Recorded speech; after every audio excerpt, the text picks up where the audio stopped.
Appointment ஆகும்போது வாங்கின உத்தரவுகள் இதெல்லாத்தையும் பார்த்துட்டு அந்த அந்த விதிமுறைகளையும் அவங்க தெரிஞ்சுக்கணும் வந்து பண்ணிக்கிறதுங்கிறது நல்லது. இன்னொன்று, யாரையும் இந்த அரசு விட்டுடாது. காலியாக அவங்களுக்கு வந்து வேறு யாரையாவது ஏற்கனவே ஒப்பந்த அடிப்படையில் வந்தவங்களை விட்டுட்டு புதுசாக யாரையாவது வச்சா பரவாயில்ல. அவங்கள மட்டும்தான் அதில் தொடர்ச்சியாக அந்த சீனியாரிட்டி அதை வச்சு கொடுத்துட்டுருக்குறோம். அதுலேயும் கூட இப்போ கொரோனா காலத்தில் வேலை செஞ்ச ஒரு 714 பேர் அதில் வந்து கம்யூனியல் ரொட்டேஷன் இல்லாமல் வந்துட்டாங்கன்னு சொல்லி நிறுத்திட்டாங்க. அவங்க கோர்ட்டுக்கு போனாங்க.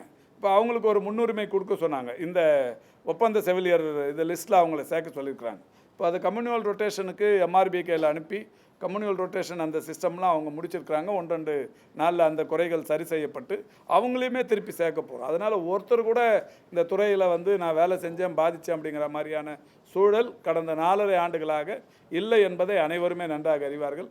என்றாலும் அவர்களுடைய கோரிக்கையை நேரில் வந்தால் பேசுறதுக்கு நாங்கள் தயாராக இருக்கிறோம்.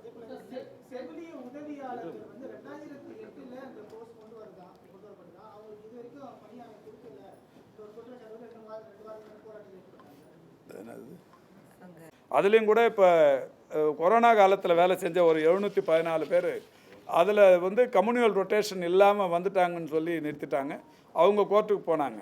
இப்போ அவங்களுக்கு ஒரு முன்னுரிமை கொடுக்க சொன்னாங்க. இந்த ஒப்பந்த செவிலியர் இந்த லிஸ்ட்டில் அவங்கள சேர்க்க சொல்லியிருக்கிறாங்க. இப்போ அது கம்யூனியல் ரொட்டேஷனுக்கு எம்ஆர்பிகேயில் அனுப்பி கம்யூனியல் ரொட்டேஷன் அந்த சிஸ்டம்லாம் அவங்க முடிச்சிருக்கிறாங்க. 1-2 நாளில் அந்த குறைகள் சரி செய்யப்பட்டு அவங்களையுமே திருப்பி சேர்க்க போகிறோம். அதனால் ஒருத்தர் கூட இந்த துறையில் வந்து நான் வேலை செஞ்சேன் பாதித்தேன் அப்படிங்கிற மாதிரியான சூழல் கடந்த 4.5 ஆண்டுகளாக இல்லை என்பதை அனைவருமே நன்றாக அறிவார்கள்.